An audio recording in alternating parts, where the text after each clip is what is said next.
Hello, my friends on YouTube. Today is Sunday, May 2nd, 2021.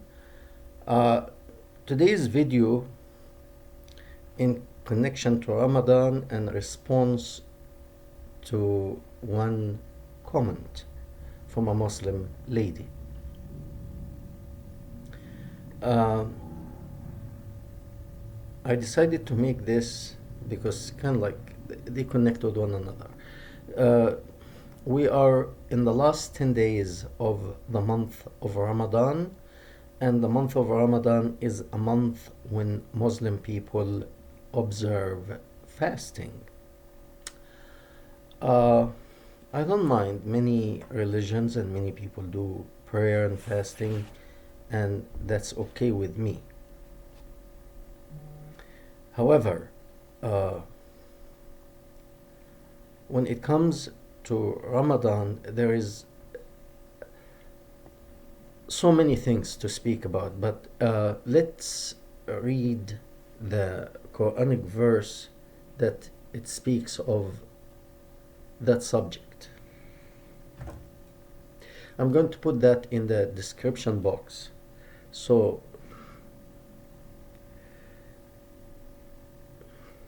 okay. I'm going to read the translation, not the Arabic version. It is chapter 97. It's a very small chapter in Quran, and it is there are a couple of translation, and it says, "Indeed, we sent the Quran down during the night of decree. This is the decree in that last 10 days." Something called Laylatul Qadr.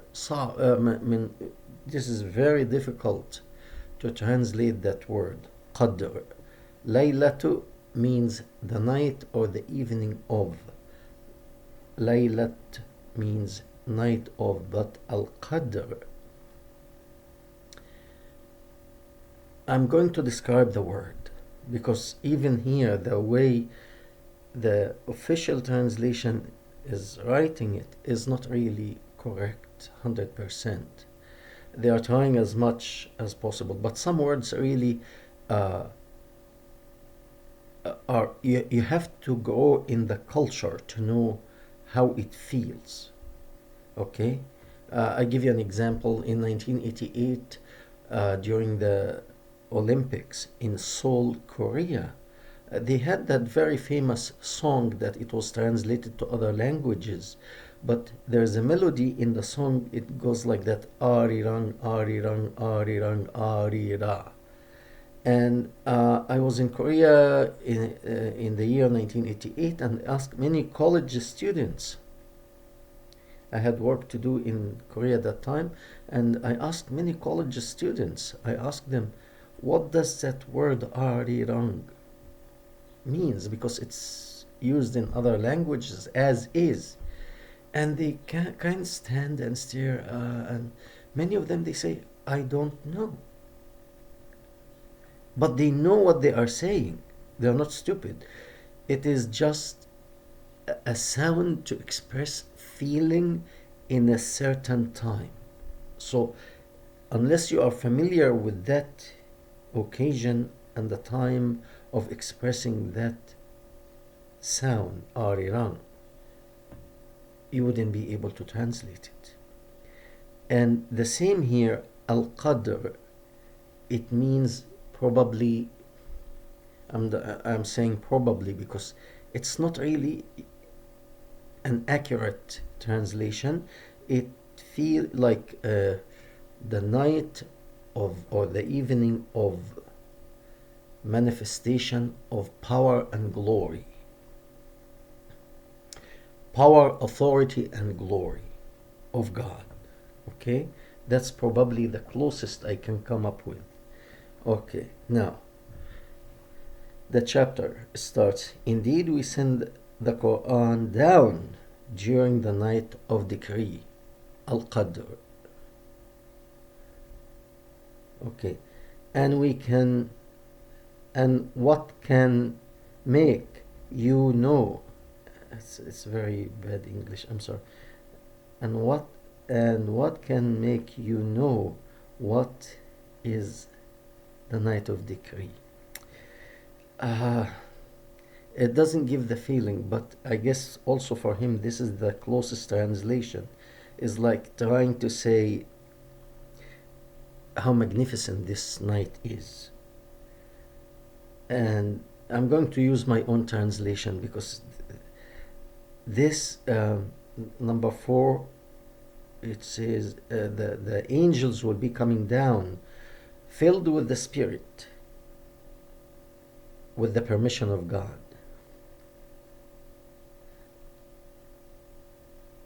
And I'm wondering, other than this night, if there are spirits or angels, they are like zombies, they don't have life in them, spirit. I don't know.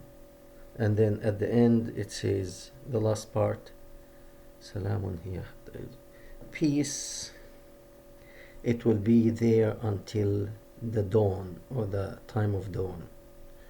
Okay, big deal. I'm sorry. It sounds sarcastic, but... And then... Anyway, this here, Ramadan, also, the month of Ramadan, the time of fasting, is the time that jihad is rewarded double. I think double. So people go out and bomb and kill during this month because they receive more wages from God, more credit in heaven.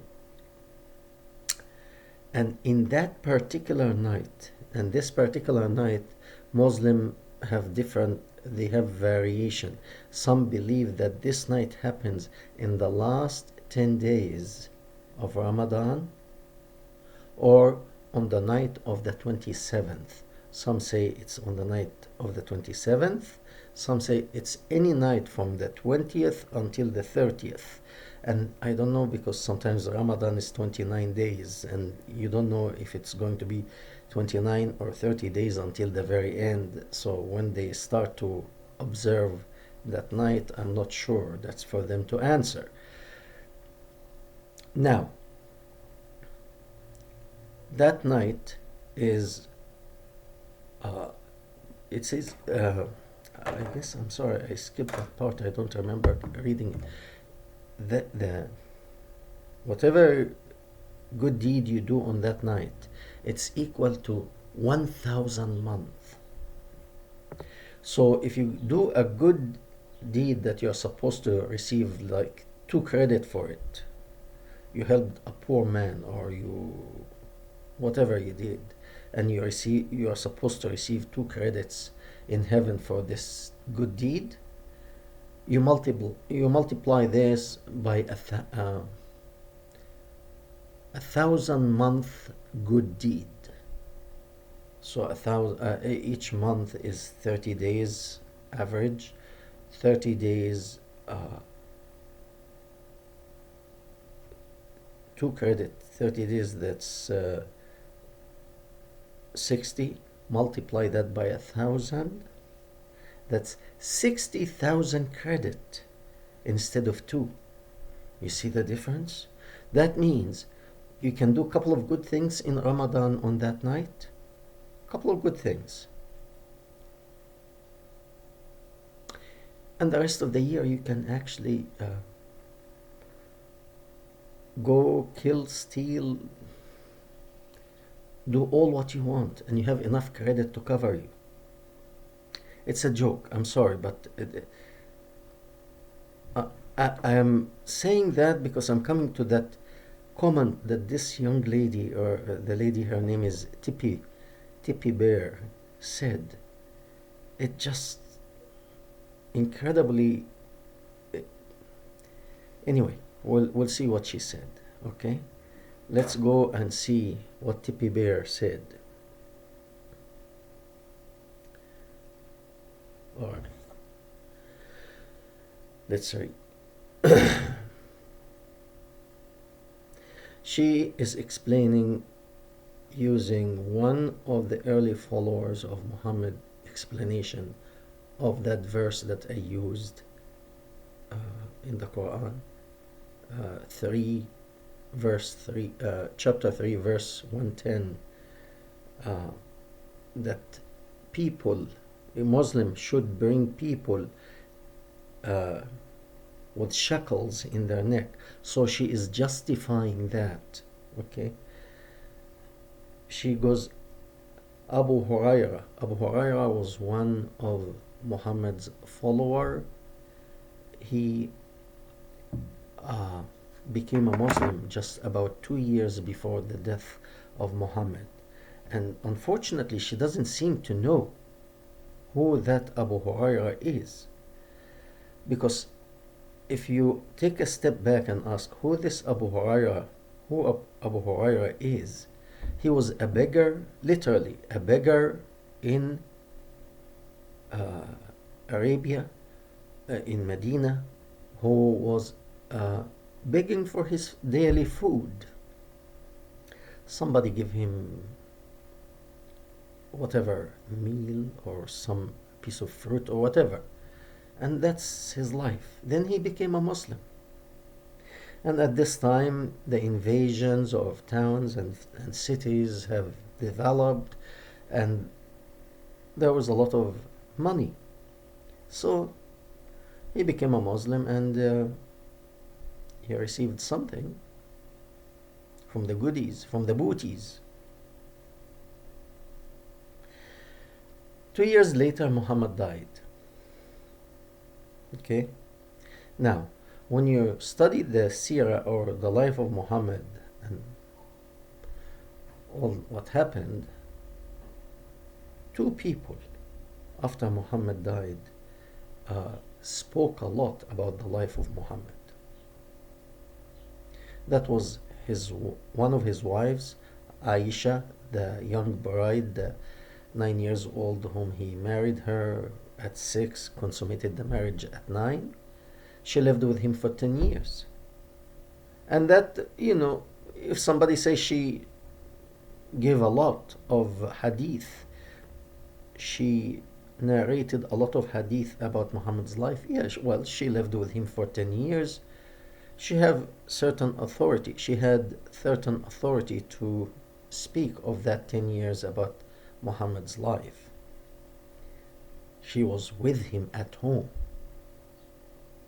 She saw him, how he gets up from bed, how he goes to bed, how he eats, how he drinks, how he talks to his assistants, and so on and so forth. So she has an authority, certain authority, to speak to an extent. Okay? Abu Hurairah, he followed Muhammad for 2 years. Followed, that means he is not with him day and night. And yet, he is number 2 in narrating about Muhammad's life. Doesn't that raise some questions? What about Muhammad's daughter, Fatima? This lady was with him since she was born. Hardly anything. Why? Aisha was the daughter of the first disciple, and he became the first leader, Caliphate. So there was political interest. So every time they needed to justify something, these leaders, these Caliphate, they will come. Abu Bakr, the first leader, the first Caliph, was with Muhammad from beginning. He himself did not narrate much, but his daughter, Aisha, did. He was with Muhammad almost from before day 1. Okay? And he didn't narrate much, but his daughter did in the 10 years she lived with Muhammad. Why?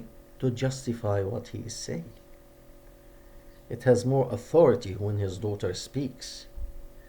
So when they needed something to justify their deeds, they asked Aisha to narrate something. And sometimes they would ask Abu Hurairah. Why? He was a good storyteller. So they needed something. Abu Huraira, get us something going here because we need to justify that. Abu Huraira, there is a story about him. As I said, he was a beggar once he joined Islam. Later on, actually, he became the caliphate of the country of Bahrain, which is known now as Bahrain. Okay, that man who was very dirt poor became caliphate. He had a runny nose one time and he wiped his nose with his sleeve and he looked, oh, and he said to himself, Abu Hurairah now wipe his nose with linen.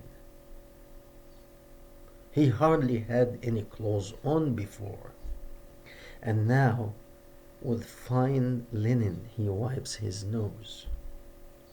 So to him, that was a huge advancement.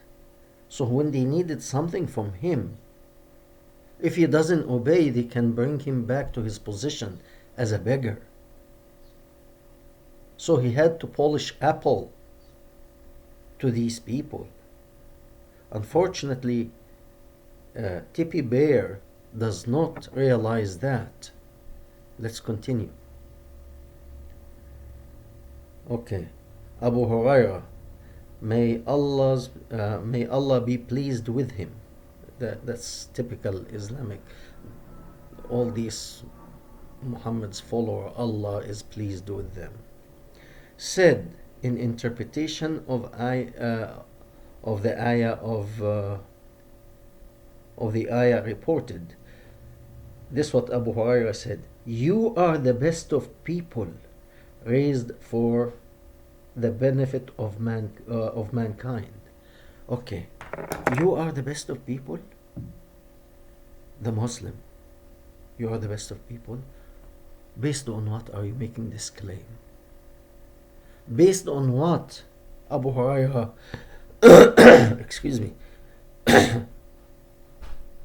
Take a step back and tell me, what is Abu Hurairah basing his claim to be the best of people on? There is nothing, absolutely nothing, that he based his this claim on.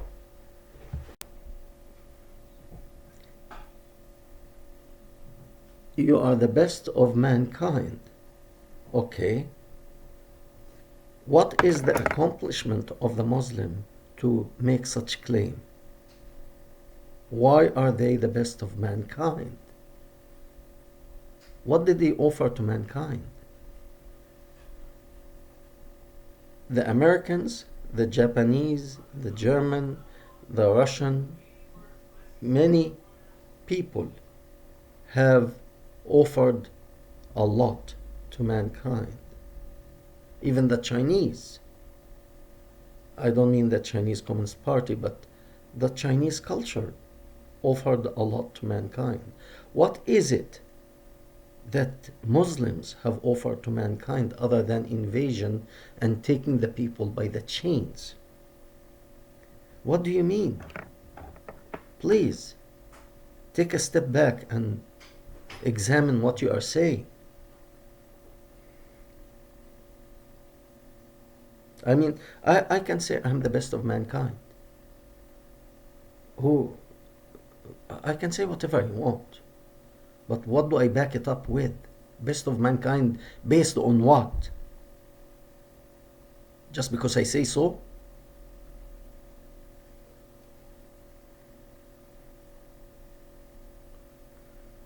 Okay, the best of mankind are those who bring them, the others, the infidel, with chains around their necks till they embrace Islam.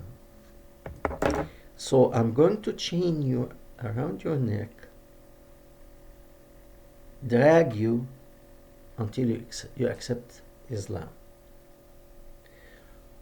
once you enter into the prison of Islam, you are after that free. Okay, in today's world, when you catch somebody, when a person a person is put under arrest, he could be innocent, okay, but until proven guilty, when there's suspicion and something to link that person to a crime, they put handcuffs on his hands. Once he enters jail, these handcuffs are taken off. Now, is he now free? No. So what are you talking about? You put him in chain, you take his freedom away, push something down his throat by force to accept. Once he accepts it, now he is free. How does that work? If this is the logic you are using, okay, what if now the communists do the same thing? Come to you and say you have to let go of Islam, and by force they take you, they put you in concentration camps like they are doing with the Uyghurs in China, the Muslim Uyghurs. Okay, they are telling them, we are going to re-educate you, we are putting you in camps. So they arrest them, they put them literally also in chains, because they believe that the Chinese communist system is the best system, it's better than Islamic system, and therefore they have the right to take these Muslim Uyghurs, put them in concentration camp to do free labor, and they brainwash them in the Quranic communist system. They have their own Quran, so they brainwash them, or they force them to admit that the first Quran is wrong and the communist Quran is the right thing, or the communist manifesto, or the communist Quran, or whatever you want to call it. Now, is that right? To you that will be wrong, but for you to do that, it is right. You cannot measure with double standard. We thank you. We hope that this was helpful to understand the month of Ramadan and Laylatul Qadr and how the Muslim think. Thank you.